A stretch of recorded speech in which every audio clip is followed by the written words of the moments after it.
And welcome back, everyone. I'm Mike with the Turntable Teachers here with an exclusive guest speaker episode with Beyond Podcast.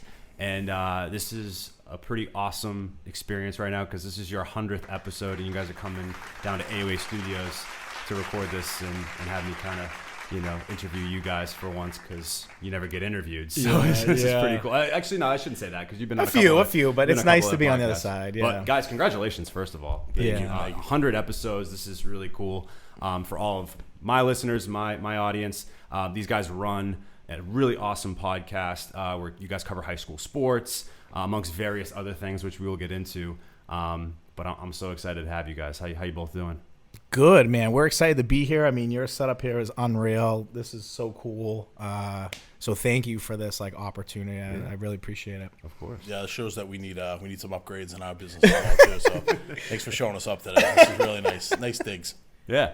And for people that don't know, this is Anthony Petrellis, the host of Beyond Podcast, and John Sensabaugh, who is really just does a lot of the editing, social media presence, essentially. He makes it all come to life, truthfully. Yeah. I mean, that's exactly what this business is. Thank you. That's awesome. So we have a lot to talk about today. Obviously, you guys hit your 100th episode, which is amazing. I cannot take credit for the balloons. We have a little bit of a live audience behind here. Cool. Surprise. Really cool. Yeah. Shout out Carissa. Huge surprise. And Katie. This is really cool. How we start off on the Turntable Teachers, we get to know you guys a little bit. It's called The Objective. And you being a teacher yourself, I'm sure you're familiar with having to have objectives. So, I want to get to know you guys, or have our audience and your audience to really, I think, flip it a little bit and get to know you guys on where you really started and where Beyond is today. So I definitely want to start there. I know we have history of how Beyond started, but I'm more so curious on how John actually got into the podcast. Yeah, so we were probably doing it for 4 or 5 months. And my editing was iMovie. You know what I mean? It was basic and simple, and I didn't really know a lot. And John kind of reached out to us. We were friends, really good friends, and he just said, "Hey, I know how to do this stuff really well." I think you reached out to me one time, and I was like, yeah. But I was just so wrapped up in what I was trying to figure out. And then you reached out a second time.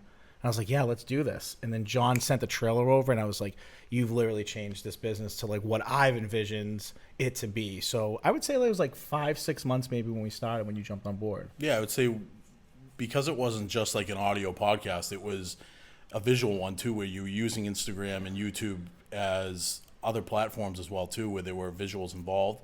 I think that's where I noticed that hey, this wouldn't be bad to be able to put out trailers, and especially during the pandemic, I think we all could say that we probably jumped on Apple Podcasts a lot to listen to different things to pass the time, when everything was shut down. And I noticed that a lot of podcasts, that's what they were doing. They putting out trailers for their episodes, hyping them up, and it wasn't just waiting for the episode to be released. They really hyped it up and talked about what was going to be happening next week, or adding that visual element to the podcast. And I think it was great to jump on. That's something I've always loved to do, and it was something that I knew that I could definitely help you out with. So yeah. Well, it's definitely needed because safe to say Anthony is not tech savvy. No. I've gotten better, but I give myself a C+ at this point, B-, I'd say. Yeah, for sure. John definitely brings you to that A level. A+, A+ level. Yeah, A+ 100%. level. Yeah.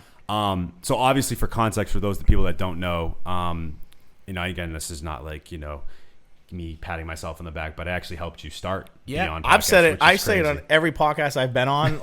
I was just on Right Mind, and we talked about shout you out Jay for Faith and Right Mind. 10 minutes. We talked about you. You helped him. You helped me, and we just exchanged about how grateful we were for that. Yeah, no, I appreciate that, and I'm always, even now, I'm always somebody that really wants to help people and get to this because I know how hard creating a podcast is, and there's a lot more that goes into it than people realize. For you guys to hit 100 episodes, that is a huge feat that might not seem huge to some other people, but unless you're in this sort of business in the podcasting industry, how hard it is to be consistent and reach that 100 episodes amongst all the other things that you guys are doing.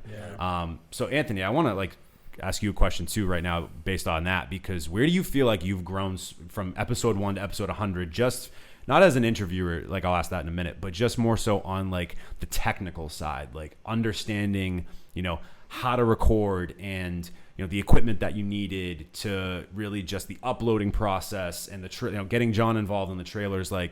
How has that process either been easier for you, or how have you been able to level up since really Yeah. your like infancy stages of Beyond? Yeah, I mean, we were kind of joking about it off air, but like getting an iPhone was like kind of the first thing because like when we communicate, like John would make a cool video and send it to me, but then it come in like pixelated or whatever because I didn't have an iPhone, I had Android. So I think getting an iPhone, I realized how much easier it was to do the stuff that we were doing. For me, it was like much easier to cut an episode, send him trailers, upload to YouTube, screen record, like all of that. I mean, I've come full circle. I mean, audiences don't know, but like I never had social media before in my entire life before I started this business. So the simplest of tasks was the most difficult for me because I was learning like from the ground up. So I would say from like a social media standpoint as well, like I know how to use Instagram really well now. And I like understand analytics and I understand like putting a minute and 15 trailer out there versus putting like a 40-second trailer out there and paying attention to the analytics like that. So from like a technical standpoint,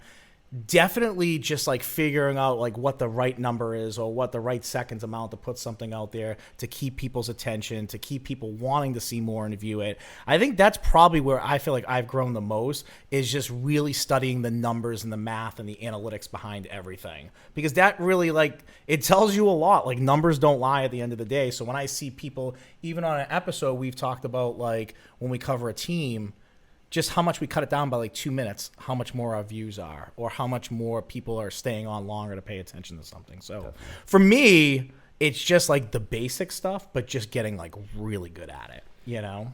Yeah, and you both seem to complement each other really well because, you know, you're obviously the on-air sort of presence and you're like doing all the behind-the-scenes stuff, a lot of the things. So it feels like it's kind of a perfect marriage between the two of you guys.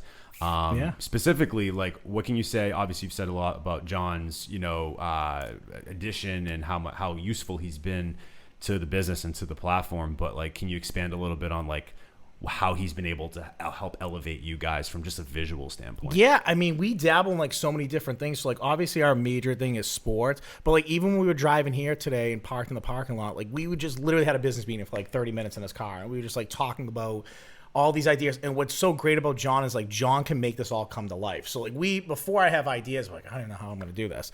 We have ideas and John's like, I can do this, I can edit this, I can add this in, and just makes our stuff come to life. So for like him, like, thank God for him in a lot of ways, because I think the idea that we have and what we do is cool and it's really funny. He just can make it that much cooler and that much funnier and then add his own spice into it. Like, he has pretty much freedom. Like, I don't really question things he does. I think the only time I've ever questioned him is like if music is loud and voices, and I'm just deaf and he's not. So like that's also like part of it too, that like I can't hear things really well. And he's like, dude, it's not that loud. I'm like, okay, you know, like, or sometimes I'm like, can you just change it though? Like, other than that, like I trust him with anything. Like I don't question, I don't whatever. Like I don't give him deadlines. I'm like, do it when you can do it. He's a dad. He's a really good dad. He has a daughter in high school. He has a young daughter who's 3, and he's works nonstop. I mean, you wouldn't want to work with a better person, like who you are as a person. To, like have somebody like next to you, like believing in it, seeing it, and making it even come more to life. You know. Well, that's the big thing, right? Like getting people on board that believe in it. Yeah. You know, I had a producer, my friend Sam. I said this many times. Shout out one of my very close friends, Sam, who, same thing, helped me elevate visually at a time when I needed it most. And again, it was one of those things where he just believed in the platform. And naturally, you know, he's not doing a lot on the platform anymore for a variety of different reasons, but he was so instrumental, especially during the pandemic, of getting us to like kind of that next level. And John, my next question is for you, of course, sort of like, what's your background with video editing and sort of, you know, your experience thus far being on Beyond? Because you feel like kind of a natural. Like, did you have a sort of a lot of experience before in videography, video editing, you know, software, things like that? Or is this kind of one of those things where you're just kind of learning as you go? It's kind of funny, like, you know, before the podcast, back in high school and even in college a little bit, I had a media degree, and maybe I did some like student films and stuff like that, and did some stuff with audio and video. And I've done I've been in a lot of bands, a lot of music and stuff like that. So used to record our stuff, used to record when we played out live and things like that. But 14 years there was a hiatus of just not doing that stuff. Like just kind of, after college it was like, all right, you gotta go get a job now. You gotta do this full time, and like still dabble very, very rarely in video and stuff like that. So I think this podcast and jumping on, it was definitely a way for me to open that door back up and not have it closed forever and say, hey, let's get back into it. Let's see what's going on. And I was blown away with the technology that exists now.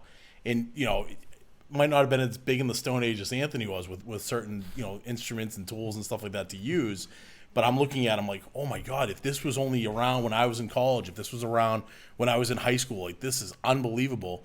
And it gave me that opportunity to, like I said, open that door back up and get back involved with that kind of thing. But in all honesty, I watch a trailer that I did for Beyond, you know, 2 years ago during 2020, 2021, and I look at stuff that we're doing now, and I'm seeing, I'm like, geez, like this wasn't as good as I thought it was, but it was then because it was so new to me. But of course, in all honesty, the experience I can say to anyone, it's trial and error. It's just, don't be afraid to try things out, give it a go, and you'll always, no matter what you're doing, you're going to revisit it at some point and look back at the things, what you did in the past for anything that you do. It's gonna look maybe bad, maybe terrible to you presently, but you wouldn't be where you are presently if you didn't do those things first. So it's all trial and error. That's 100%. My experience.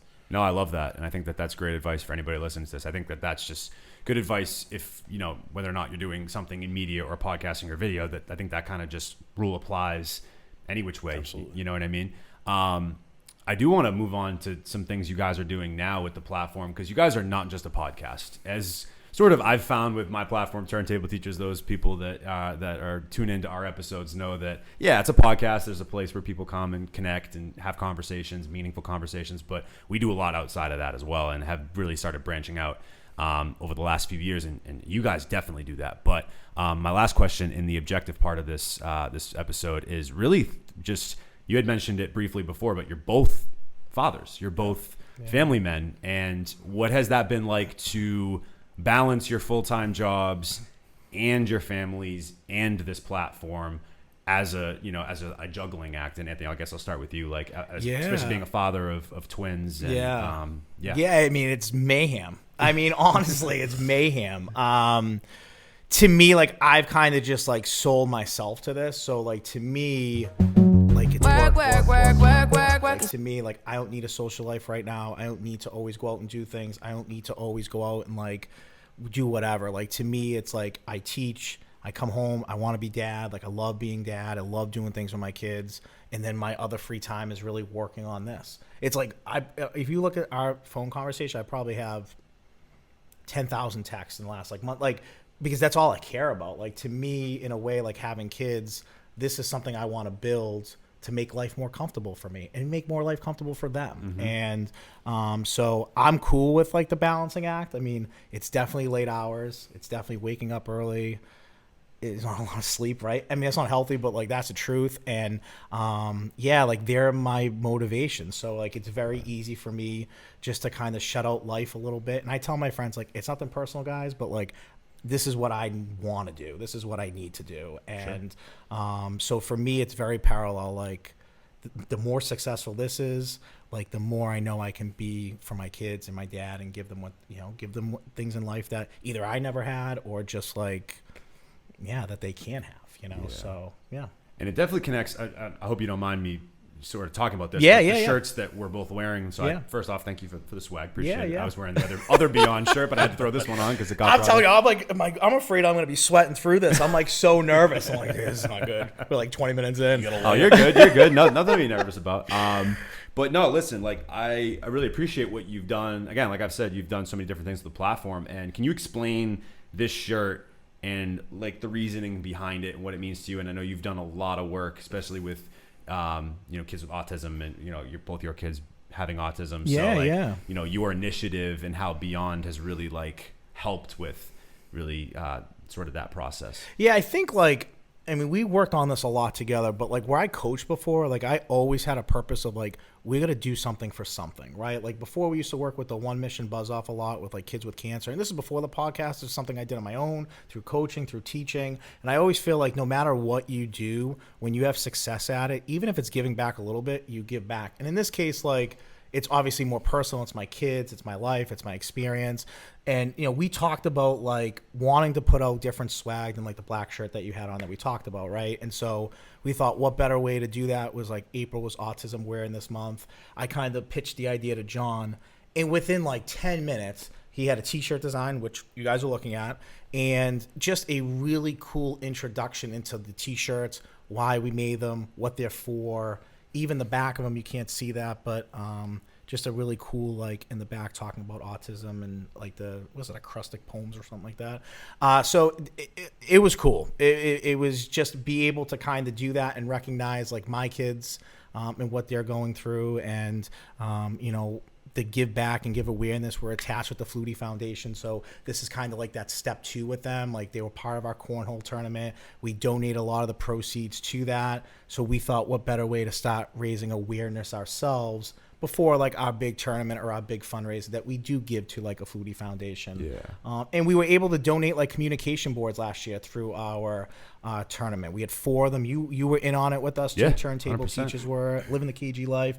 But we got 3 communication boards that were put into the remaining elementary schools in Medford that didn't have one. That's awesome. And then we were able to put one in the school that my kids were attending in Wilmington. So, like for us, it's bigger than like just interviewing people or doing cool stuff like this or hosting fun events. Like to us, like I think anybody who has a platform, big or small, has an opportunity to do something that's like close and personal to them or to give back in their community in some way. So for us, it's a little hustle, it's a little extra, but at the end of the day, we get a message across that is near and dear to both of us. So I'll let you comment too. Well, like I was going to say too, I think, and it's not for, it's not anyone's fault, but I think some of the smaller things get overshadowed by these big, huge charities because, these bigger charities, they're building buildings for people. They're donating wings, they're donating playgrounds and stuff like that.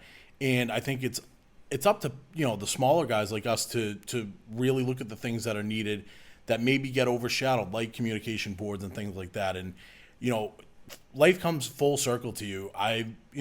Has been part of Beyond Podcast for most of the time that it's been there. I went through 2 cornhole tournaments, and then my daughter was diagnosed with autism after the cornhole tournaments, and I had no idea. And not to get emotional or anything like that, but it means that much more to me. It meant so much more to me to be there and support anyone that struggled through life, or for the parents or anything like that. But when hearing that and knowing what we've already done and accomplished together, it like made me feel like that much better. It just made me feel like, oh my God, there are people out there, and I was an example. Anthony's an example. Everyone that participated in that is an example of people reaching out and helping others that they might not be directed to or anything like that, that they're there for you. There's a support system, whether it's a family member, a friend, an acquaintance, whatever it is. There are people that are going to be there to lift you up and make you and be there for you. And this gives me a whole new meaning to be part of this now. Yeah, that's beautiful, guys. Like, it's so amazing that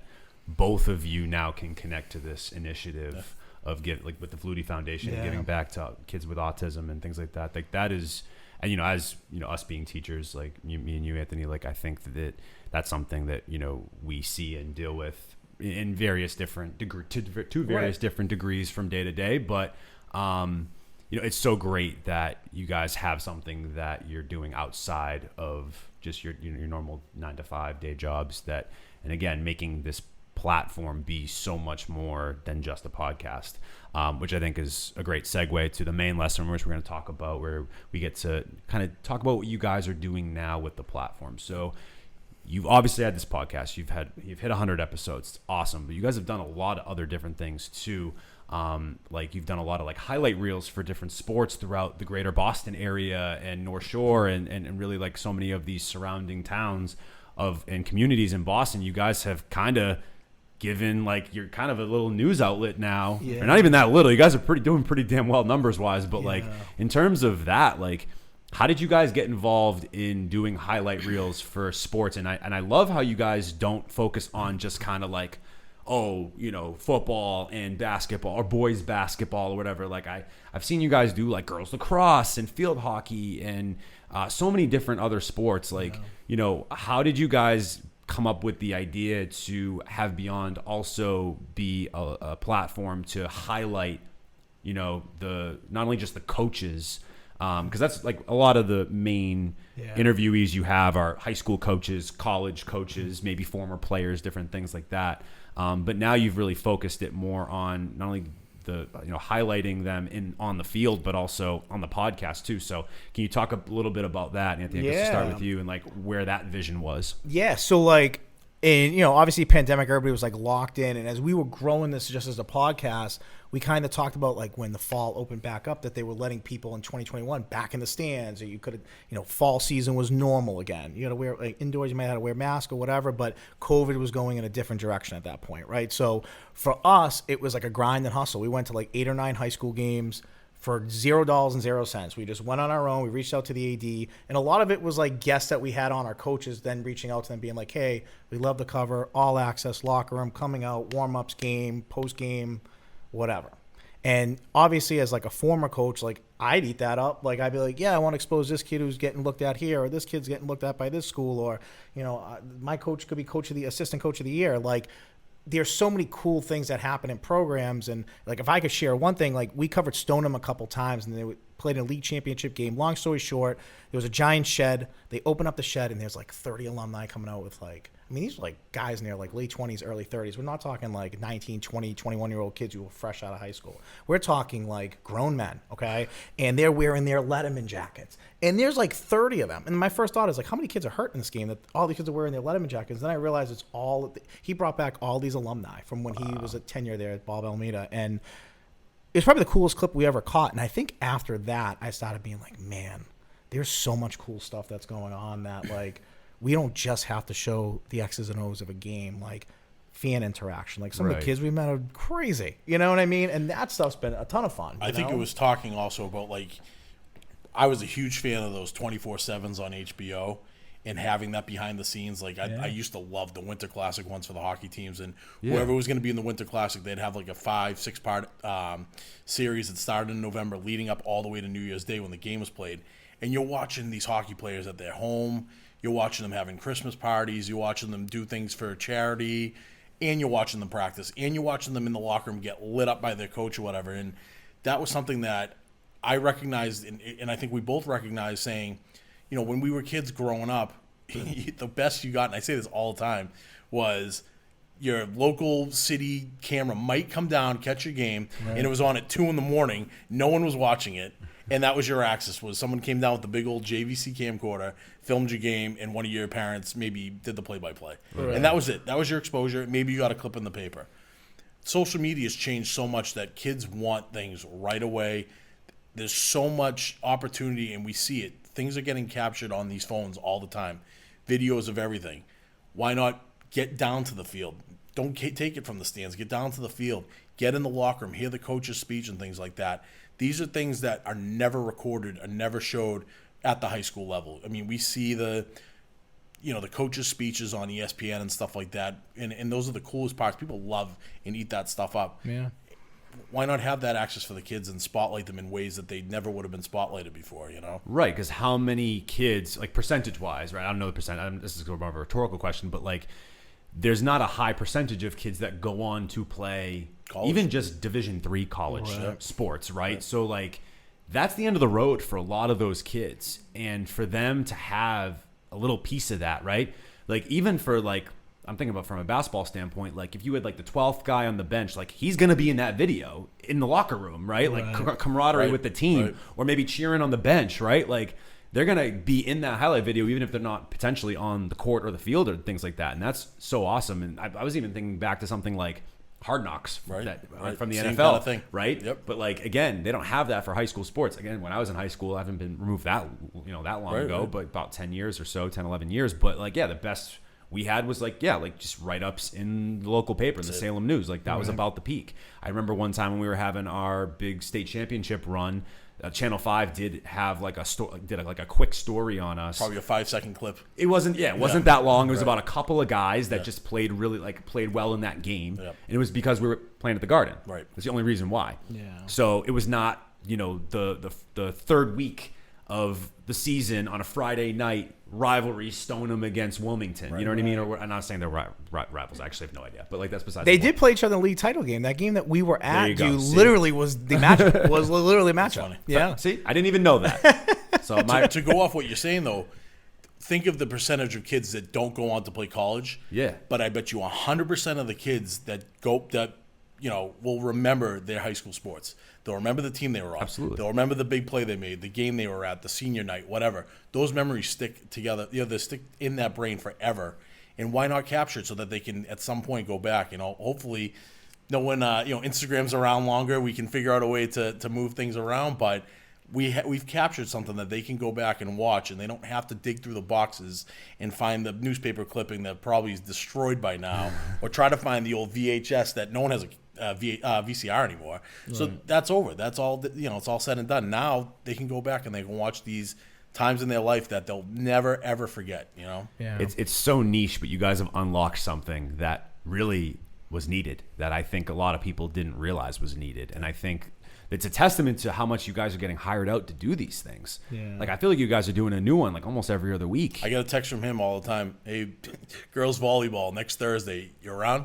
Yep. Yeah. Hey, boys lacrosse in this city. You around? Yep. Basketball here. Hey, I just 5 more games this week or whatever. And we have spreadsheets going nonstop. Yeah, because, it's like crazy. Like you said, on top of your already full-time job and having stuff for the kids and things like that. And I have a daughter who's 14 who played high school softball. So this year it was, hey, Anthony, here's the high school softball schedule. Book the games based off this because I can't go to them if she's got a game going on. Yeah. Right. And we work together on that. Well, that goes back to earlier conversation we had about that balance between having full-time jobs and having family and kids and different things like that, but then also trying to make this thing work too. Yeah. It's great when you guys can bounce off of each other, and if one of you can't make it, or maybe the other makes it. As long as you have the footage, you can always figure it out later.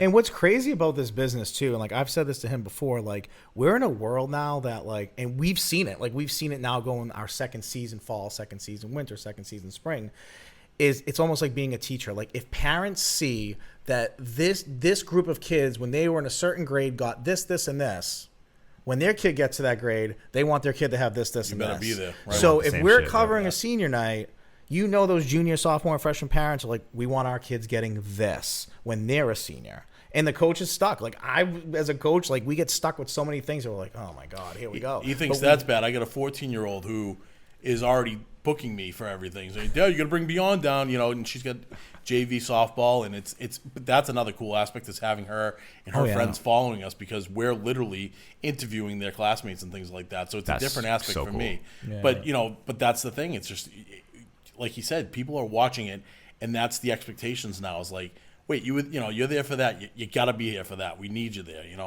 They love the fact that we are there to, like I said, capture those moments. They need us. They need more of us. It's amazing. I'm so happy for you guys and all the different things you guys. I mean, that's if you can believe it. Our listeners, I'm sure you guys. If you're Beyond listeners, you know how much they do.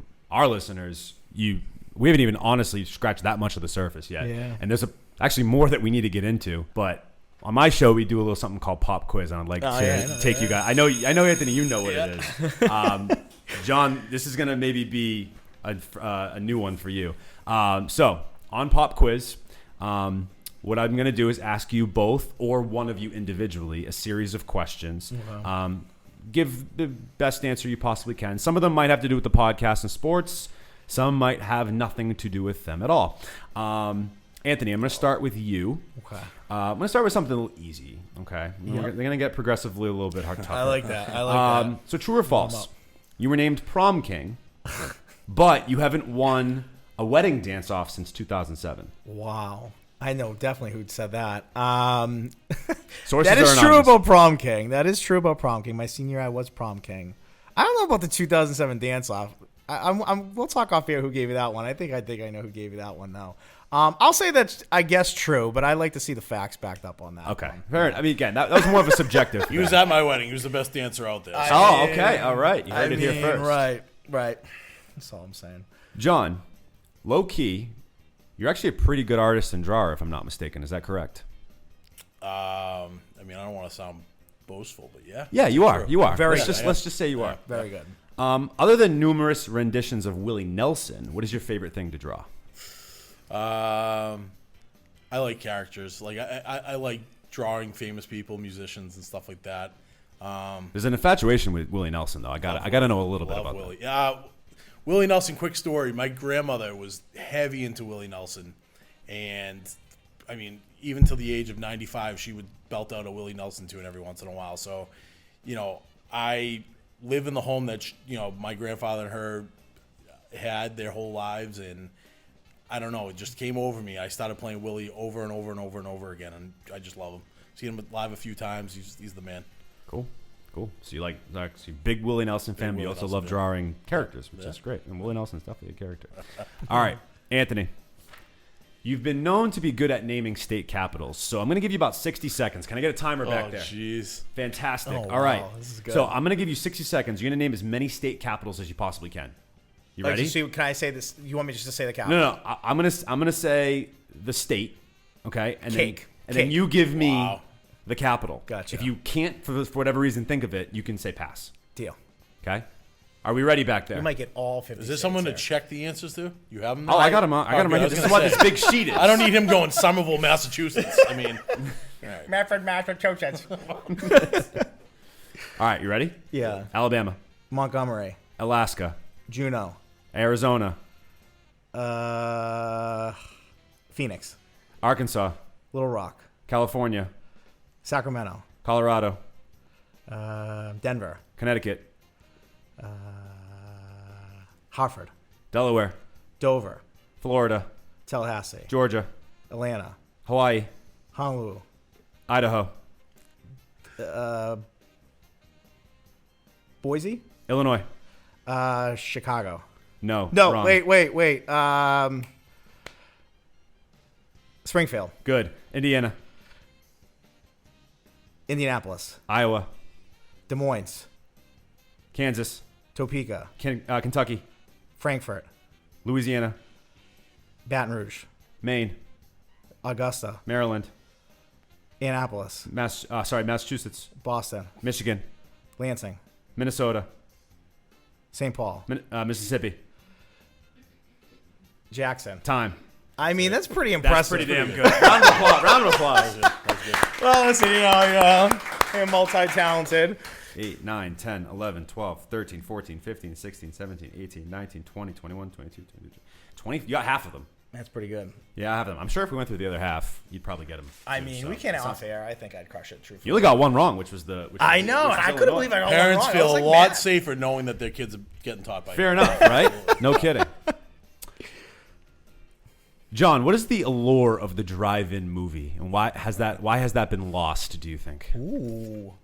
I think it's making a huge comeback. But I think, Okay, all right, fair enough. I think the allure of it is that you can control everything, the volume, the climate, the comfort. You can sit there if you need to take the old belt off if you need to while you're watching the movie. Take the shoes off. Those things are frowned upon at a normal cinema. Definitely the belt. At home. yeah, Don't take absolutely. your belt off in the Yeah. movie theater. Yeah, absolutely. Do not do that. Do not do that. Take it from me. But anyways, no, I think it's that nostalgic feeling. I think that it's cool to see something on a screen in your car. Again, you could go grocery shopping and get all the snacks that you want. You're not spending an arm and a leg. You pay $10, have anyone in your car. You're sitting there, you're watching it. But my family's huge into the drive-in. We have a lot of fun there. It's a good Yeah, time. I know you're a big drive-in movie guy. Oh yeah. Anthony, why are you so afraid of raccoons? Dude, don't even go there. I just freaked out when you said that. I don't know.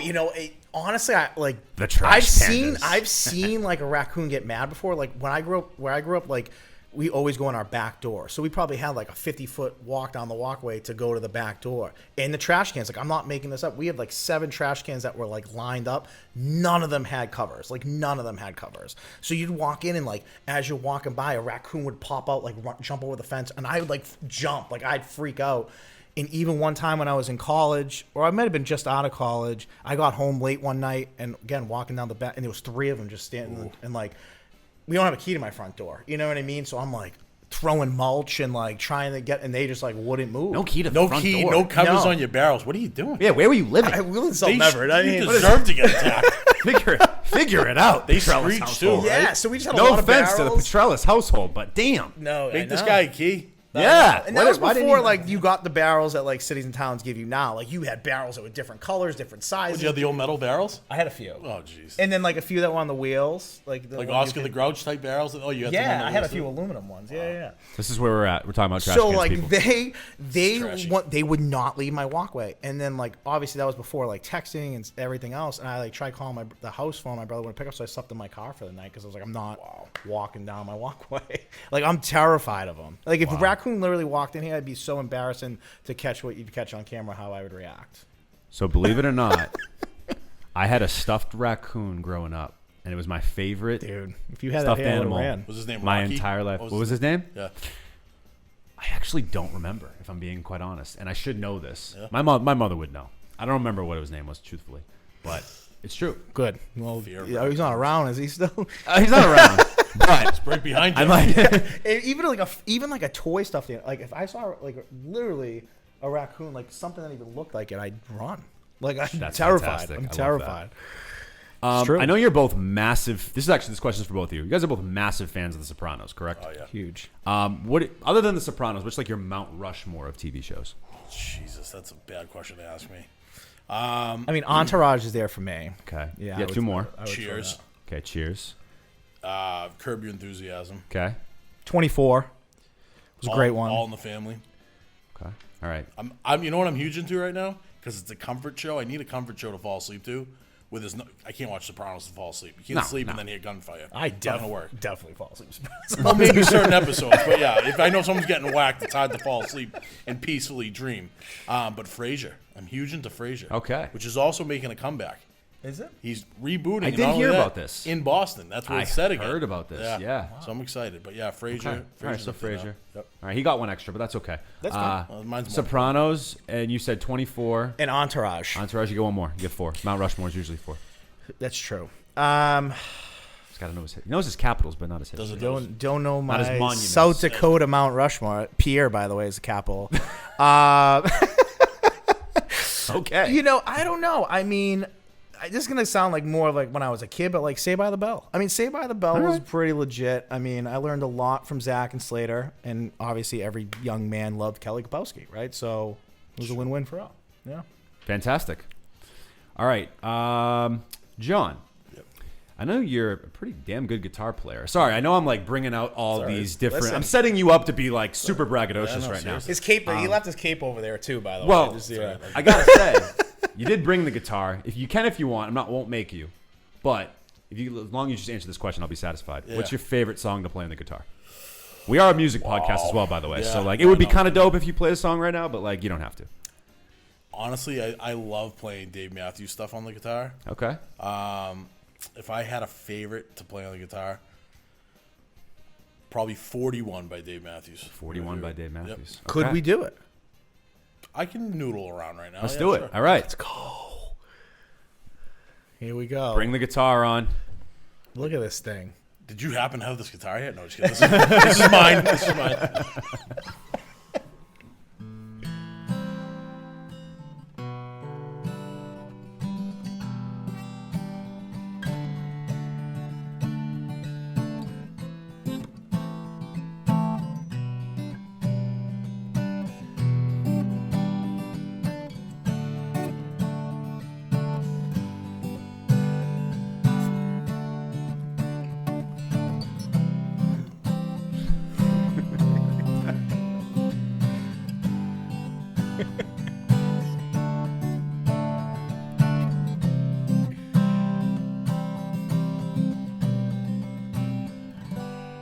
Yeah.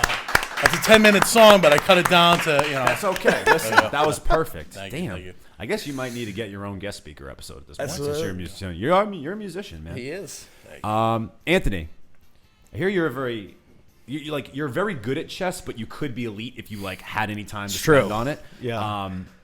Rumor has it, a certain somebody you've beat 49 out of 50 times.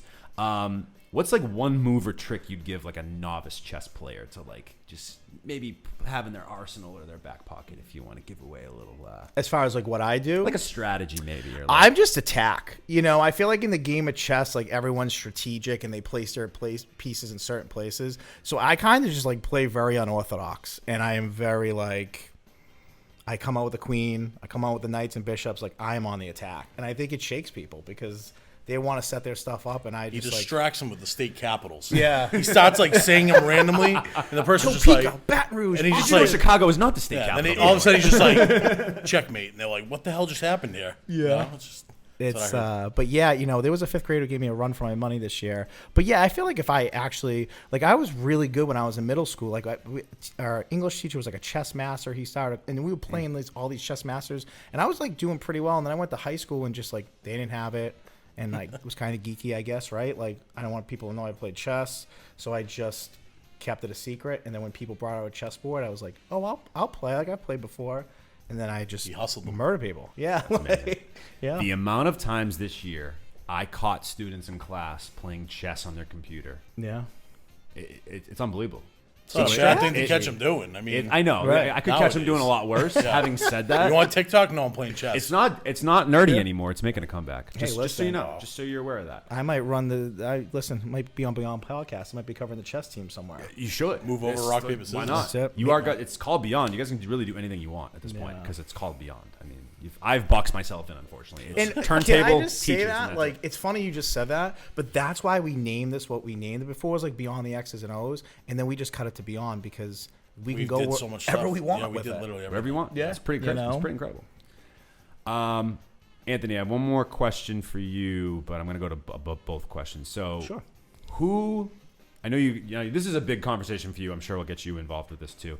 Who are like the quarterbacks you consider elite in the NFL? I know you. I know you have like a hard opinion on this. Like now it's so interesting because like some of the bigger names aren't there anymore, right? Like No, Tom Brady Brady. obviously being the last one. I think like in the NFL right now, like Mahomes is just on a different level. So I would put him like in a class on his own. And then like right below that, I mean, you know, Burrow, Allen? right? Like Allen, Hurts, like those. I mean, Hurts is. I think if Hurts has another year the way he did, then you'd talk about him a little bit more, right? But like Allen, I mean, Rodgers is still in the league. I mean, we'll see what he does this year. But it's funny, man. Like I have this question a lot with people, like when we talk about quarterbacks, and I just say like, think of it, end of a game, 2 minutes left. You're at your own 20-yard line. Look at all the quarterbacks. Who would you say could drive you down the field? And you'd be surprised, like how many people like might have a difference of opinion about certain people, but how many people are like nope, and then you look at that list at the end. It's only like 6 or 7 quarterbacks. Yeah. on there, you know. Yeah. So I would say those guys are like kind of like next level elite. I mean, I might be leaving somebody out. I'm Burrow? sure. Yeah, Joey Burrow. I mean, yeah. Burrow's gotta be in there right? probably, right? So, you know, yeah, I'd say it's like 4 or 5 elite guys, and then I feel like everybody else is kind of on the playing field. But Mahomes is in a level all his In own a right league now. of his own. Yeah. Love it. Anthony, so you won the National Teaching Award in 2014. I did, yeah. And you were a hero among us at the Celtics game, which Yeah. is that same year, right? Or is it? Yeah, I think it was like, that January, so it might have been like 2014 to 2015. But yeah, that's Yeah. same school year. Describe what those honors were like for you. It's funny, like I don't really talk about it a lot. I know, like, that's why I'm ever. bringing it up. I mean, it's cool, right? Like, I mean, it was really cool. I think winning the teaching award came at like a really good time for me because I was really down on like my profession and what I was doing, and like was I having the effect I was having? And you know, I think in teaching you go through stages of just like, man, like, is this the right thing for me? Am I doing well? Could I do more? Like, what am I not doing? So winning something like that, I think, changed my life. Like, truthfully, you know, changed my perspective, my life. Like, maybe feel validated of the effort that I was putting in, and just to continue to do that and grow. The Celtics thing was just kind of cool, right? Like, just they picked you up in a limo, they brought you to the front offices. I met like Danny Age. I was in his office. I got to go on the court. I met doesn't play for them anymore. Played at Ohio State. Can't think of his name, but his parents Jared were Sullinger? bingo. That's exactly who it was. Remembers the school. Ohio State guy and Celtics guy. You can't get that one His past. mom was a principal. His dad was a teacher for like 30-something years. So we had like a really cool like 5-minute conversation just about school that like About as I long as his cherished career was, that. 5 minutes. So that's worked out good. And yeah, you know, and then I got to take. What was really cool is I have it. I think it's in my classroom now actually, but it's a picture of me at center court with Marcus Smart, poor guy, and Sorry, Marcus. Anthony Davis when he was with the Pelicans, and I got to take a picture with both of them at half court, which pretty cool. is kind of a cool picture that like I still show people now. But yeah, that stuff was great, and I enjoyed it in the moment. But like, I'm glad you brought it up because I never talk about it. I know, Like, that's why I wanted to bring yeah. it up. Because you do never talk about it. Yeah. Or I never hear you talk about it, at least. Yeah. John, what's the best part of working with Anthony? If you could pick like one thing. I think being on the same page at all times. I mean, I think we can literally know what we want to do without even saying it. Like, I can maybe get a text message from like, hey, can you do something with this clip? And I know exactly what he wants me to do to the clip and what he's looking for, and I'll send it to him like bingo. Like, and it's, you know, there's never something sent back where he's like, actually, I was thinking more like this. It's just like I think we read each other really well. I think that's the best part. Yeah. What's one thing that drives you crazy about him? Oh, if there's- Jesus. The nonstop texting. Anthony's very persistent. I think, like, regardless of when you tell him something's going to happen or when you're going to do something for him, he follows up. He is a follower-upper. And it's not like one follow-up.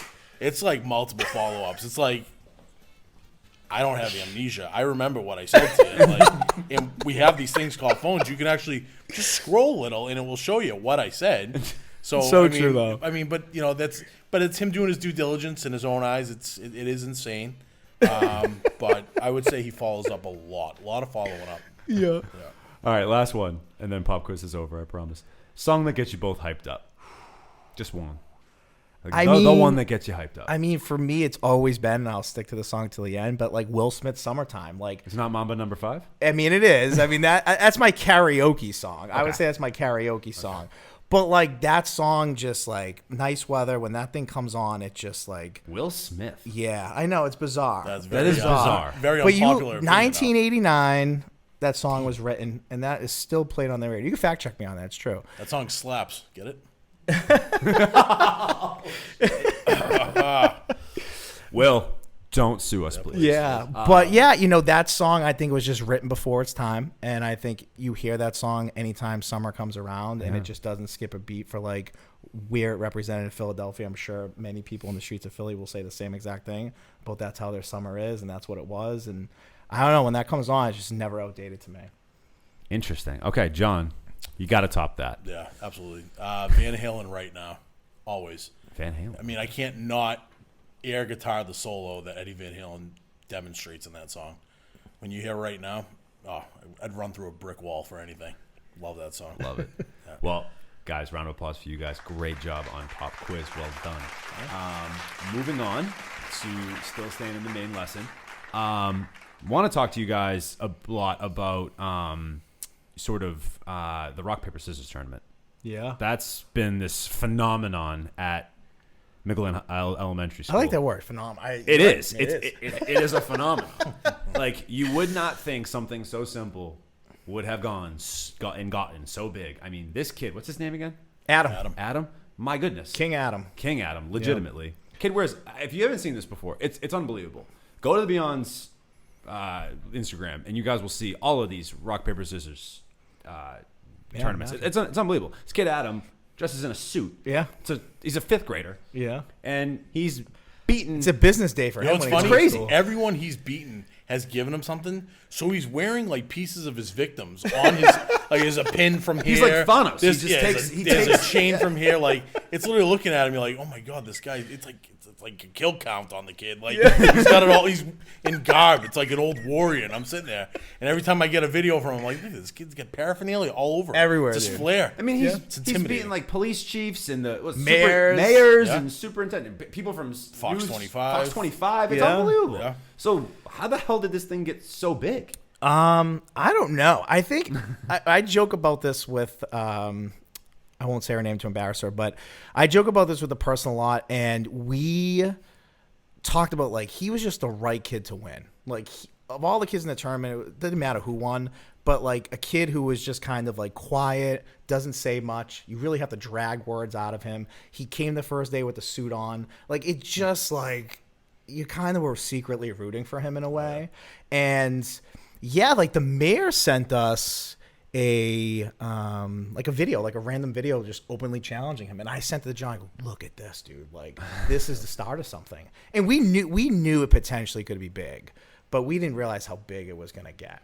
And our school community most of our school has backed us. I'll say that, and I'll leave it at that. But if they don't listen to me anyways. It doesn't matter. I don't know. But I think I know. But that's okay. It's fine. But most of our school has backed us on this, and even the community. Like I went to a kid's birthday party today. I had 3 parents come up to me being like, "You guys, this is the morning announcements, rock paper scissors tournament." Like they knew all about it, and I was like, "Yeah, actually, we are." I'm never there live for them, but I get the videos, and the last one that he had in the auditorium at the school, I was floored. It looked like a sold-out show. Like, in all honesty, It's wild. Kids went nuts. They were screaming. I'm like, this is so cool. Like, the kids must love being part of that. Like, Teachers had theme music. Oh, yeah. Like it was crazy. Well, I know then you did it with the teachers, and a certain teacher that I am close with did horrible. I mean, we almost Swept. She got swept. We almost had to change the locks at home. That's how much shame she brought to. I noticed when that video came out too, right in the comments immediately was a comment from you just about your disappointment. Super disappointed. Like the amount of training we did days before that at home. Like Yeah. It's not my finest hour as a coach. I will say that, but no, I'm only kidding. Love you. Anyway, so yeah, this thing is just It's taken off. It's like a life of its own. Really, Yeah. it's crazy. I mean, even the mayor, like it's the rock paper mayor, scissors. Like, it blows my mind. and he wins though. Like he's lost a couple times. We've had like a rematch clause. love in the his- clause. in The his clause is contract. It's hilarious. unbelievable. Invoked his rematch clause. He got 30 days to do it, and he does it on the spot. So like, which is great. And none of the matches are like. It's not like he's meant to win every time. Like they're legit. Like he wins majority of the time. Like they beat the mayor like 4-1. He beat the chief 4-2. He went 7 games with Kavanaugh and the Middlesex sheriff. One of the teachers he smoked. Like the WWE. superintendent he blew her out of the water. Showed up at her office not knowing. We were knocking on the windows. We came in. We had signs. The whole 9 yards. Beat her 4-0. Killed her. It's It's unbelievable. unbelievable. Like, is there strategy to rock paper scissors? Is this kid just a psychological wizard? I think he's just like intimidating. Like when you walk in and you see a kid wearing a suit, and some weeks he wore a cloak. Like his mom bought him a cloak, so he wear like a hood with like a so they're gold just chain. leaning into this. And Oh, yeah. we're just like, this kid is on. Like people fear him. Every person we interview after their first comment is like, that was pretty I think he intimidating. computes the odds in his head. Like, Yeah. before he throws something, he like knows that the person's gonna throw. You can see him thinking. Yeah. It's scary. And then we have That is security scary. too. And then you walk in with 2 The security. security guys. thing's hilarious. Like security that's guys that awesome. talk trash and like just get in opponents' faces. Like it's unbelievable. It's just unbelievable. Hostile environment. I don't know how anyone can perform there. But that's the thing, like with that tournament, like in all seriousness too, like Beyond, right? Like we talked about the name and being Beyond. Like for us, I'm a teacher. Like we're dads. Like to me, that's like cool stuff that you get to see things that I do outside of this podcast, Yeah, or 100%. like what my life is outside of this podcast. Like if you go on our social media, you see me with my kids, you see me in school, and you see me just like posting, whether it's inspirational stuff, trailer clips that we did, clips that kids might have sent us, or a touchdown, or a big hit, or a basket, or a buzzer beater, whatever. Like we post it. Like our social media is like meant to just, it's feel good. There's no swears in it. There's no bad content. There's nothing inappropriate. Like we're dads. I take a lot of pride in that, knowing that a lot of kids in school follow our podcast, wear our swag, their parents follow it. Like, so to me, that's like a huge thing that we can do what we're doing without dropping F-bombs and without being inappropriate and without doing things that would be questionable, not only for our podcast, but for like my occupation anyways too. So I think I give us a little bit more credit in the way that we create content, because we have to be smart about how we can draw in an adult audience, a kid audience, a male audience, a female audience, and how we can do that. Like our analytics, like a year ago, were like 80-20 male to female. And our Wow. Instagram analytics now are like 49-51. Like they're that close, like that it's 50-50. So we know what we're doing is not just about sports, because you mentioned it earlier, it's niche, right? So like, It if is you don't very play niche. sports, you could care less what we're posting on there. If you're not interested in sports, you could care less what we're posting on there. So having sauce, having rock, paper, scissors contest, working with different businesses and doing ads and pop-up things for them, like, Covering elections, restaurants. right, like everything, you know? Yeah, that's actually a good trend. I wanted to talk about that too. You guys covered a Medford election I mean, that might be our funniest video. Or you by a mile. MC'd it, right? So we Or you MC'd the inauguration. the inauguration of the Marathon. That's wild. So how Crazy. how did that end up happening?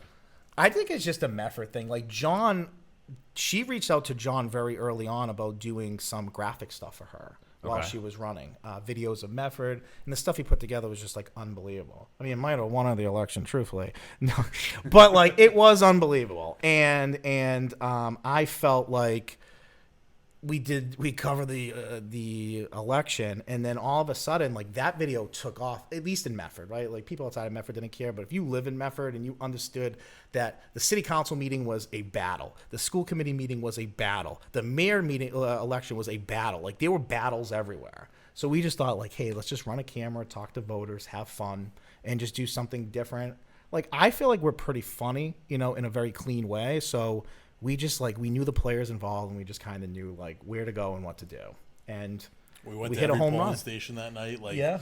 Asked the funny questions, and like you said, I think he got selected to be the MC because it's a public figure in Medford. He's a teacher in Medford, and it's clean. They know that it's not going to be someone who's going to go up there and be filthy or anything like that. So it was cool to see him. Yeah, and it was fun to do. I mean, I'll say I did make a huge mistake that day. Like Got to announce it. I forgot to announce the mayor. So here I am. Oh, I Everyone's forgot about that. standing That's up. right. Okay, I announced all the school committee members. Now I was to defend myself here quite a bit.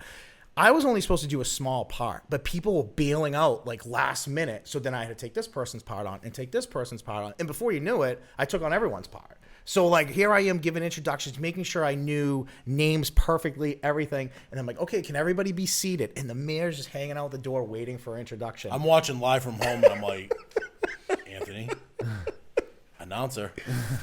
She's there. Yeah. Say something. And it was like, oh, geez. So we got some lady lit us up in like a local paper. Didn't really light us up, but she definitely took a couple shots at us for it. So we did like, okay, let's rebuttal in a clean, funny way. So we did a press conference, and it was like John did some It was voiceovers. Belichickian, where like we were all questioning Anthony, like, how did you mess up the name? How did you forget like all this stuff? And it's like Anthony kept like we're all to Cincinnati kind of thing, like just like kept saying like, I'm not talking about this anymore. I'm not talking about. Then he got up from the press conference, all flustered, saying, "All right, I can't do this anymore." But it was, it's just all fun. But that's, where other people might have been sensitive to that or getting torn apart or whatever.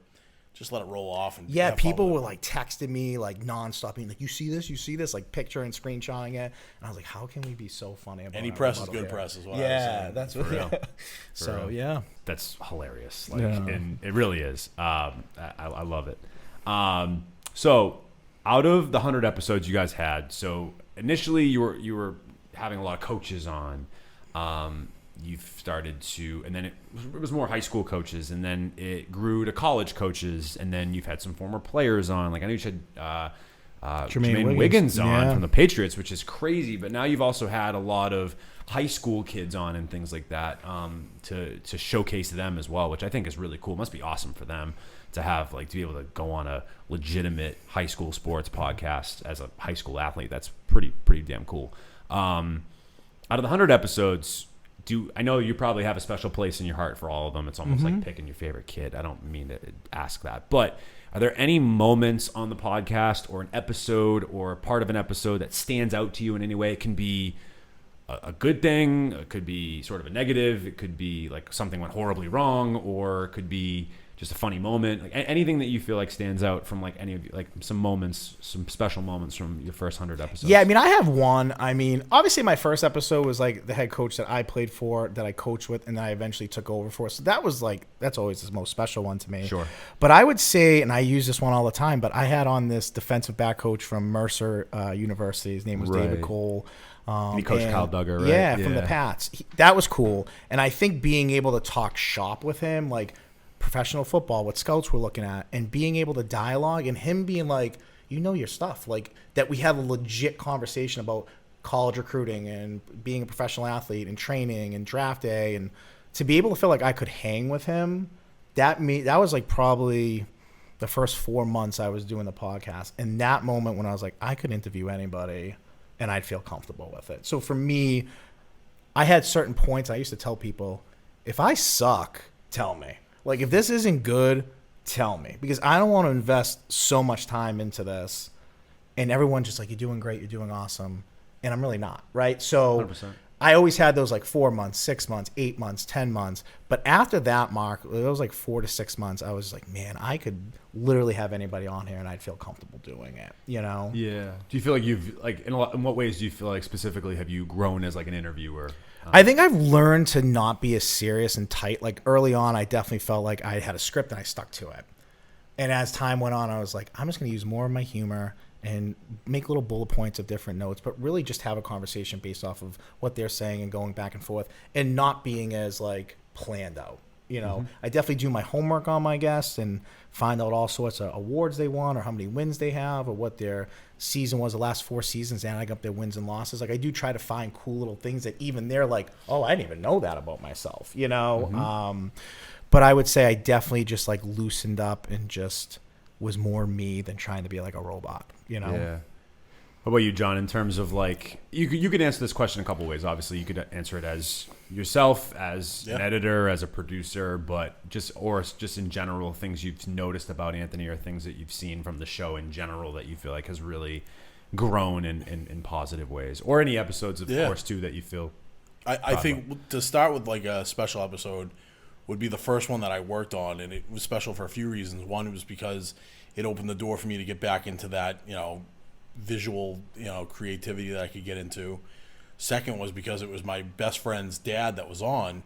He was a former Red Sox player. And to hear him, and he, you know, he's a huge fan of baseball. He's an ex Major League Baseball player, but to hear him, he's got no connection to the league anymore. So it was unfiltered. And he was saying things that, like, you know, anyone that's still tied to MLB would never say or talk about. And he was being completely honest. Like, I'd love to get him back on.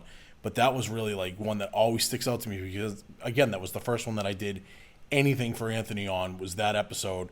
And it was my best friend's dad and all this stuff. So that one has a special place in my heart. But as far as Anthony interviewing, like he said, and he's definitely turned it into a conversation. And we've talked about that before where we've said, you know, hey, you know, just don't throw a bunch of stats out and everything like that. You got to remember that, like, people listening to this, and they want to hear from these coaches and players, especially the high school players. What is it like?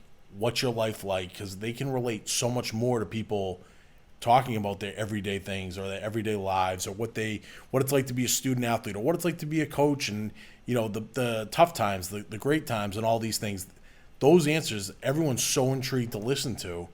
And Anthony's done that. He's turned it into a conversation, and he's not just going by script. You know, he's literally saying he's throwing something up, and he's letting the person talk and discuss it, and then more questions, you know, develop from that question that he asked or something he brought up, and it's creating a much smoother, more fluent conversation. And I think it's been a huge improvement, and I think that's what's been great. I think something too because I think I had the same sort of issues as you, not issues, but just like sort of mentality early on as well of sticking to a script and, you know, feeling as though it had to be this buttoned up thing. And I think what always goes better anyway is just that organic conversation, just that humanizing the guests, right? Like, you know, I work in an industry, the music industry, where, you know, people are trying to sort of show a certain facade or have this sort of image that they want to uphold. And I get all that stuff, but I think it's important to humanize the person that you have on and, like, try to make a connection with them. And I think people appreciate that. Like, all our best episodes too, I feel like, are ones that are the feedback that I've gotten that people say, oh, this was a really impactful episode because I was able to connect to X, Y, and Z. It had nothing really to do with, like, you know, the guests coming on and talking about their favorite song, you know what I mean? And like, or that they've done, or like the big hit song they have, versus with you guys, like, you know, you can talk about the wins and the record all you want, but it's really about those connections at the end of the day that either the coach is making to the program as a whole, or maybe a specific couple of players, or maybe a specific team, or just what they've learned as a coach. And it's interesting for you, and I think this is what makes you very unique in the space that you're doing it, because you were a coach before. It's not like I was I'm not a musician. So for me, I've just been a fan of music and a consumer of music for my whole life. So for me, I come at it more from that angle. You come at it from a coach's angle. Yeah. And that must have made that transition potentially a little bit easier, because I think, or correct me if I'm wrong, maybe in a lot of those moments you were thinking, okay, how would I want to be Hell yeah. asked? What would I want to be asked? What are the things that I would want to talk about? Yeah. I wouldn't want to just talk about, oh yeah, I had 10 wins in 2010 and that's Right. great. But I think the hardest thing in like sports in general, collegiately, professionally, and you're seeing it even trickle down to high school now, is like you got 2 or 3 year window. If your program doesn't grow, you don't have success. Especially the fingers college. pointed at college. don't have a it's job. like you're Yeah. gone. Yeah. You know, and in high school, high school can it's- be a little bit more forgiving. It can So, be, and there's a lot of different factors like parents and kids. Like you might be dealing with parents maybe a little bit in college Division III, but not much. Like if a parent's a pain, they're not going to recruit that kid, or they might not have that kid just because of that. And Oh, that's 100%. fact. Like I know coaches 100%. who haven't accepted a kid or had a kid come to their program because the parents are a lot to deal with.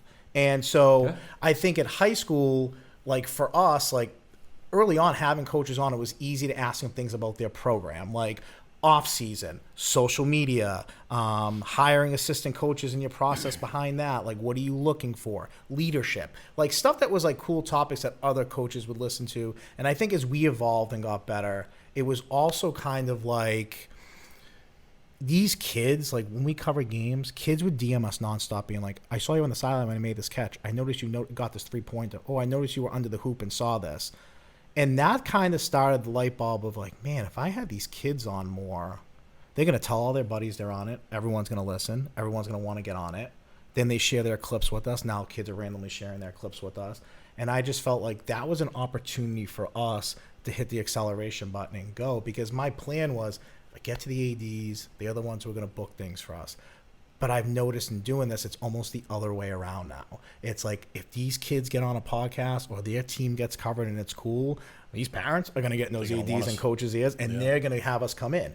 And then we cover the boys' basketball team, which means we have to cover the girls' basketball team. Exactly. Or we cover the girls' hockey team, we have to cover the boys' hockey team. And that's like where we're interviewing these kids now. Like our views are way up, our interactions on social media are way up, because I had some great coaches on, but they like, I don't even know the password to our Twitter account. And it's like, that's great, but that like sucks for us because no one is promoting us besides us, and no, that coach isn't like promoting it to their program or to their kids or to their community or to coaches in the league.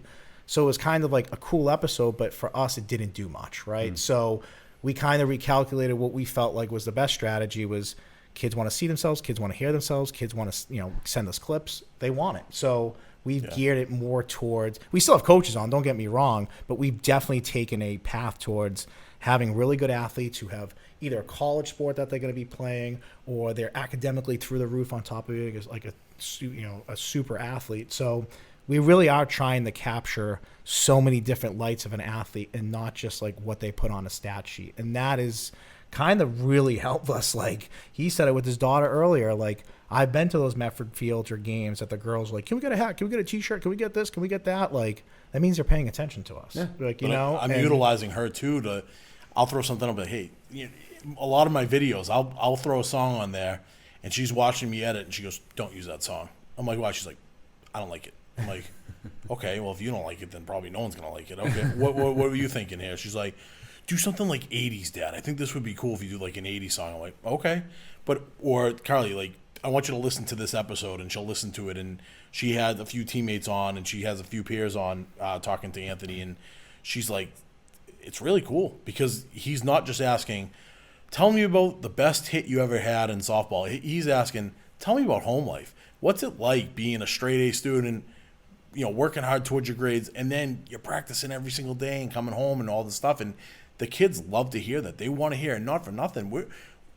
If we're helping just one kid out who might be down or might want to give up or doesn't, they're not able to juggle all those things going on, and they hear someone who's doing it and they give them some insight on how they're doing it, and they take that and they utilize that and they use that to their own daily life, that's a huge win for us. You know what I mean? And I think for them too. Absolutely. And that's why, I mean, it's a big advantage to have my daughter where she is right now, because again, a lot of people that we're talking to and interviewing and know us and talk to us are her peers and people her age, and it's great. It really is.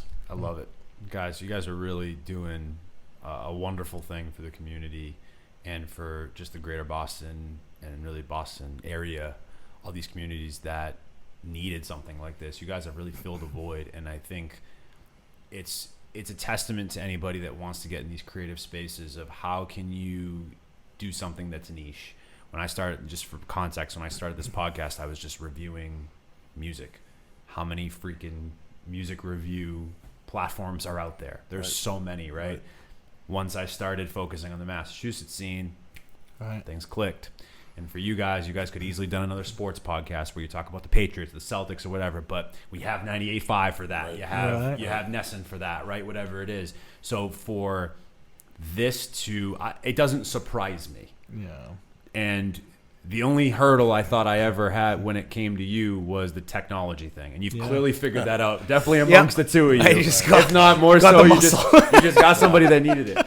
But I feel like when knowing you, Anthony, as long as I have now, it's like, you're personable. It made sense. It all kind of made sense. Yeah. And I'm so happy for you guys and where you're at.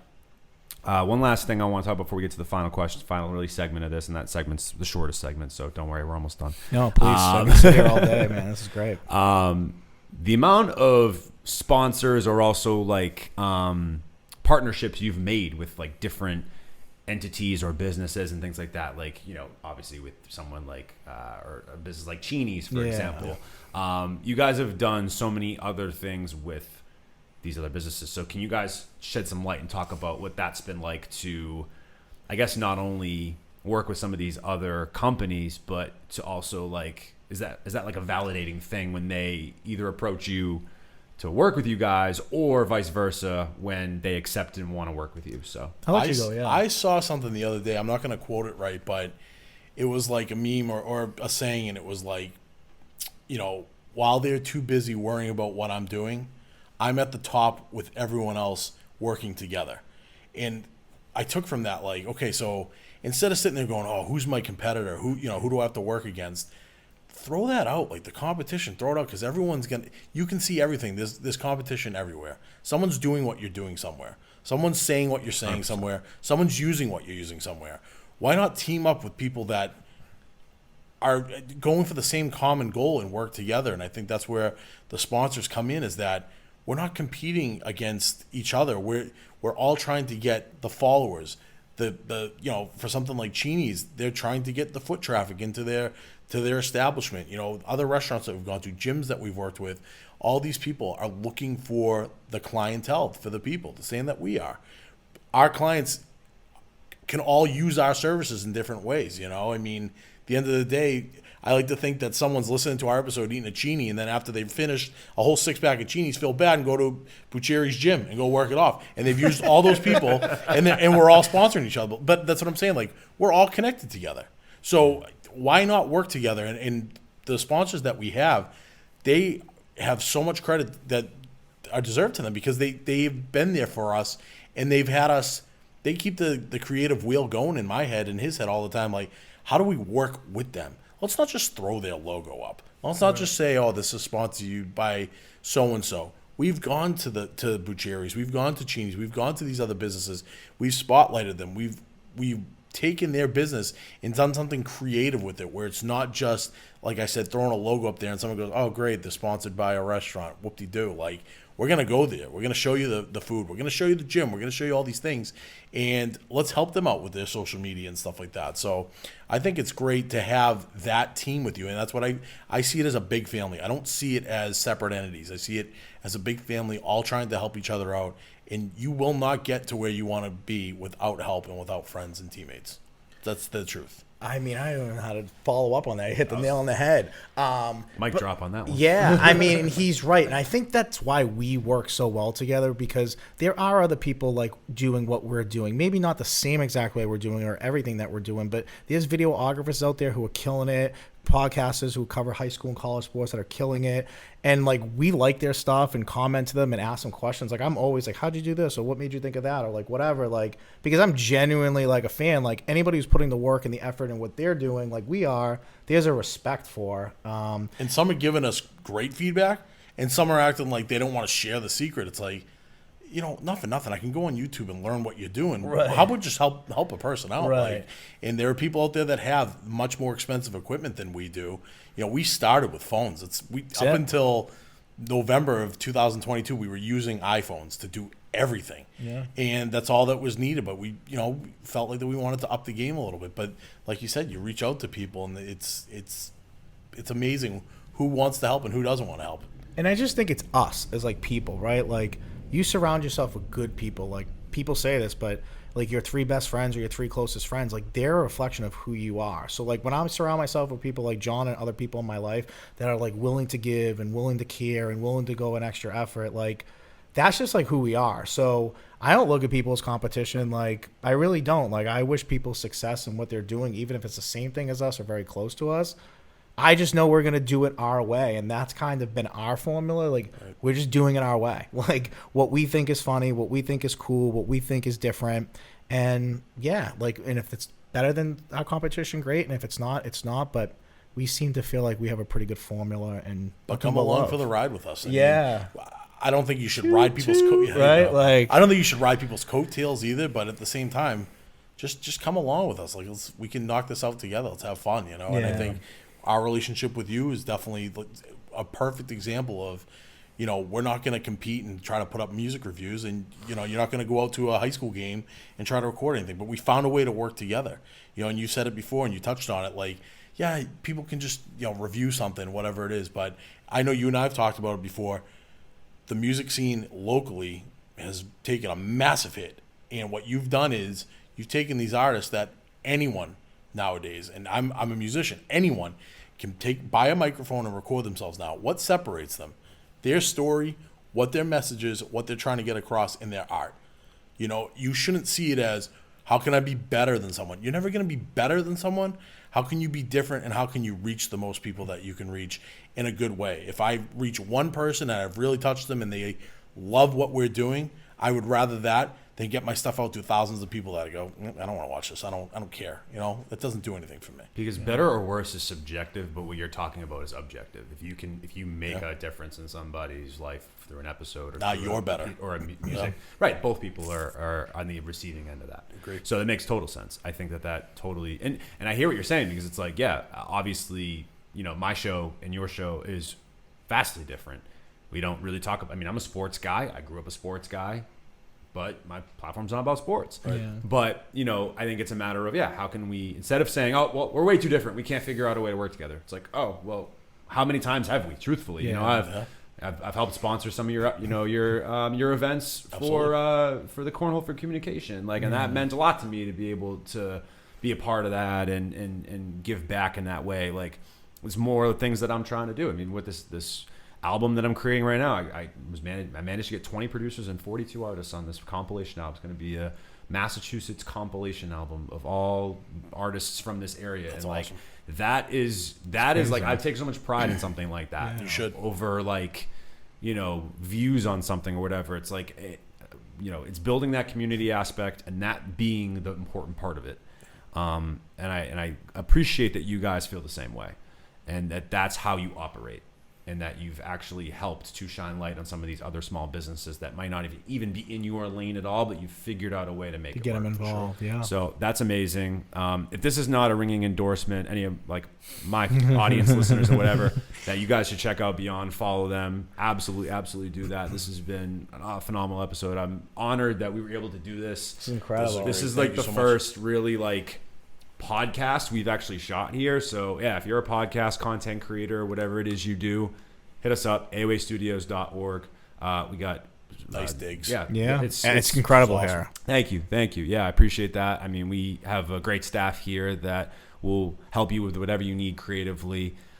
Space to do your thing and be your best creative self. We're here for you. So if you're interested, hit us up at aoastudios.org, fill out an inquiry form, and let's see how we can help you be the best creative you possibly can be. My final question to you guys, I'll leave you with this. This is the open response. Normally when I have guests on, we do the dream song scenario.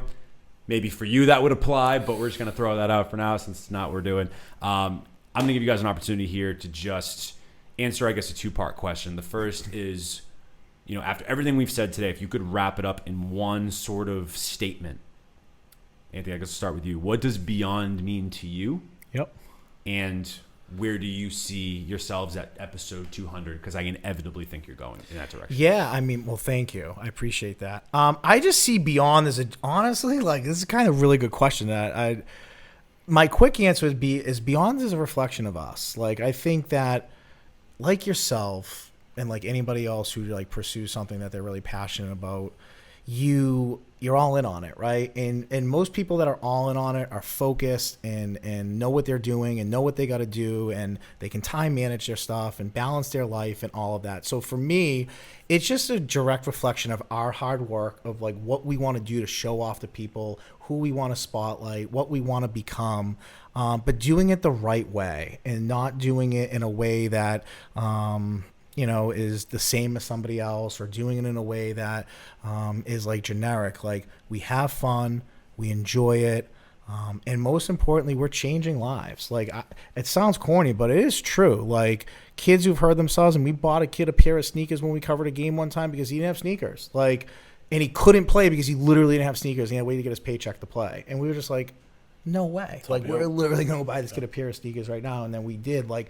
to me, that's just like who we are as people. So to me, beyond is just another reflection of us and who we are as people and how we want to give back to our community locally, statewide, athletic teams, businesses. Like, yeah, we're good guys, man. We want to work and help people. Like, I'm not looking for millions of dollars out of this. Like, I'm looking literally to make someone day or night or year or month or whatever. And I feel like something as small as niche as this does that. So was there another part to that? Did I answer both Where do you parts? see yourself at episode 200? Oh, man. Back here. All right. There we go. No, I mean, episode 200, like, for us at that point, I think we would have, like, as better equipment, even better cameras, better stuff, maybe some interns, maybe a few people working for us, that we cannot, John and I don't have to worry about John and I being at everything. John can go here, Anthony can go here, our interns can go here, and we can cover more of what we're covering at once. Spread the love. Yeah, so for us, enough. it's just growth. It's just, for us, what our biggest enemy right now is time. Time, yeah. That's it. Likewise. It's biggest enemy. So, John, same question. What does beyond mean to you, and where do you see yourself at episode 200? I think beyond is the response I would give to anyone that asks what our platform is. They can say, is it high school sports? It's beyond that. Is it, sauce-offs? It's beyond that. Like, we literally do so many different things because we want to keep people on their toes. We want people to be entertained by what we're doing and stay at that community level where we're not trying to, continuously just keep showing the same thing over and over and over and over again. We want it to be different. We wanted to spotlight different people, different parts of the community. And I think what it means to me is the fact that like I said, we've grown so many relationships. We've talked to so many different people, the networking we've done, the people we've met, the families we've met, the stories we've heard. It means so much to me because I have now so many more connections in my life. And, there are more people that I've met and talked to than I would have normally, and I think that's the biggest thing, and that's the most important thing from beyond for me is being able to have that. Yeah. 200 episodes, same with Anthony. I mean, hopefully I get a record deal here. We'll see. But no, yeah, I think, equipment upgrades always nice, but I think I want to be in a place where we want to be better at the 200th episode. I don't want to just be settled. I want it to be exactly like this one is. I want it to be where we're still hungry for it. We're still passionate about it. We still want to try different things and try different segments out and things like that. I want to be just as passionate about this as I am today at the 200th episode. I think it's beautiful, man. Well, you guys have said a lot of things that have totally inspired me. I am sure that anyone listening to this is definitely going to be inspired as well. You guys are, like I said, when you had asked to approach me on something like this, I unequivocally was like, absolutely, because I really do feel like you guys are making an amazing impact. So thank you so much for being here and doing this episode with me and choosing to do it here. I'm honored to have you and for us to do it here and do something like this. It's pretty damn special. So listen, the 100 episodes, he said it too. He's like, who do we have on? Like, we can't just throw it at some random person, but hey, you're our 100th guest or anything like that, and you were the first person he thought about. Well, man, that's love, like mad respect. I guess it's full circle, isn't it? It is, man. Isn't it? I mean, I didn't You know taught this- him how to hit record. That's huge. Literally, I taught you everything. You know, Turn the computer on. That was the start. But in all seriousness, like, we appreciate the love. But like, Absolutely. back at you, dude. Like, to see where you've gone. Like, just even when you came to help me set up, and like these ideas that you had. Like, to me, like, I'm attracted to people that like are hungry and like want to do stuff that goes beyond their everyday life, right? But like goes beyond their everyday hustle and have to put more work into it after hours or early mornings. And like, as soon as I heard you start talking, I'm like, yes, like this is someone that I just like want to connect with, want to keep in touch with, want to work with, like, because that motivation motivates me. And to see the studio and where you're at, dude, and like you're 150 episodes plus, you have recording artists in here all the time, like, I'm really proud of you, dude. Yeah, like, congrats, it's man. motivating to me to see where you were and what your dreams were, to now kind of for us to go, okay, like it's time for us to go get it now too. So I'm really proud of you, dude. You're doing awesome. Thank you so much. Yeah. Yeah, no, it's crazy. Yeah, I feel like we're both in such different places than when you started your podcast, and yeah, I think it's like I said, it's a testament to anybody that you can make things a reality if you just, like you said, just put that. If you really care about something that deeply and you want to make it happen, you can. Yeah. And again, I think us three are even sitting here saying we're probably not where we want to be yet, but we're on our way there. And is that even a feasible location to be at? Right. Because then once you're there, it's like, okay, well, now what? You know what I mean? I think it's Yeah. that constant growth mindset. You know, like, it gets Keep thrown. your reality realistic. Yeah. That's the thing. Yeah, of course. Don't make your reality something that is absolutely impossible to reach right now. Right. Make it something that set yourself goals that you can obtain by doing hard work. But don't, because that's all it's going to do is just going to knock you down so many pegs if you set your goals so high and everything like that and you're not attaining them, then you're like, you know what, I give up. Don't do that. No. Again, reality, realistic. It's got to be the same thing. And that can be tough. Like, that can be tough. Yeah. Like, when something doesn't go your way and you're like, we missed an opportunity here, and it sits with you. But Sure. No, and I'm sure yeah. that there's been mistakes and slip ups along Yeah. the way, as there's been with myself and my platform, but also with the studio, like everything. But it makes those wins, and when things Makes you really stronger. are working out, Yeah. makes them just that much sweeter. So, once again, guys, thank you so much for being here. This is Thank you, this is a man. really Thank special you, episode for yeah. me and for us to do. I'm so happy you just chose me and this space to do it. For anybody that is fans of or audience of our show, plug away, let people know where they can find you guys, and Yeah. in socials, all that stuff. Yeah, And so- anybody you want to shout out as well. yeah, like Instagram, at _Beyond Podcast. Same thing with Twitter. I think Facebook might actually be my name still. Yeah, it's under your name. We'll get that fixed. Well, Instagram used to be his name. We fixed that. We a had to while fix ago. that one. That Yeah, was- well, that was bad. it's funny because that was also at the time I was like, I don't know how big this will ever be, so we'll just keep it as my personal. And then once we started growing, we were We like, gotta we got to change it. change this to Yeah. Beyond, YouTube. We're Yep, on YouTube as well. channel as well. And as far as shoutouts go, I mean, we've worked with a lot of different people, so I don't want to leave anybody out. But some of our big ones early on, I mean, Chini's, Bucheri, Boston PT Wellness, Jim's Market. Jim's Market's been humongous for us.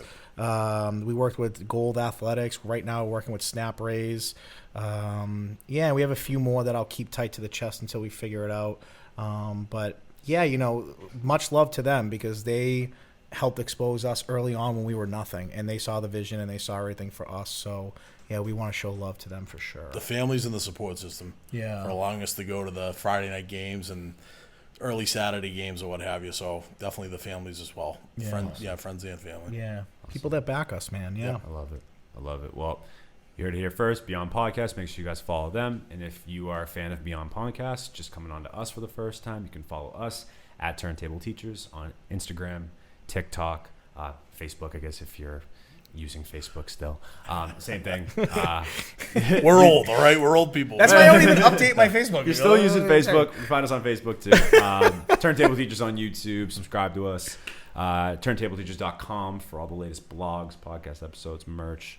And yeah. And then, of course, if you're an artist, musician, creative, podcaster, whatever it is you do, videographer, photographer, hit us up, aoastudios.org and aoa.studios on Instagram. Fill out an inquiry form, and we would be happy to get you whatever you need from a creative standpoint. We're available. We're running services on all of our. We're running specials on all of our services through I believe the end of the summer. So until October 1st. So take advantage of that. Once again, congratulations, guys, on 100 episodes. Thank you. This has been a lot of fun. I'm Mike. That's Anthony. Anthony and John from the Beyond Podcast with the Turntable Teachers, and class is officially dismissed.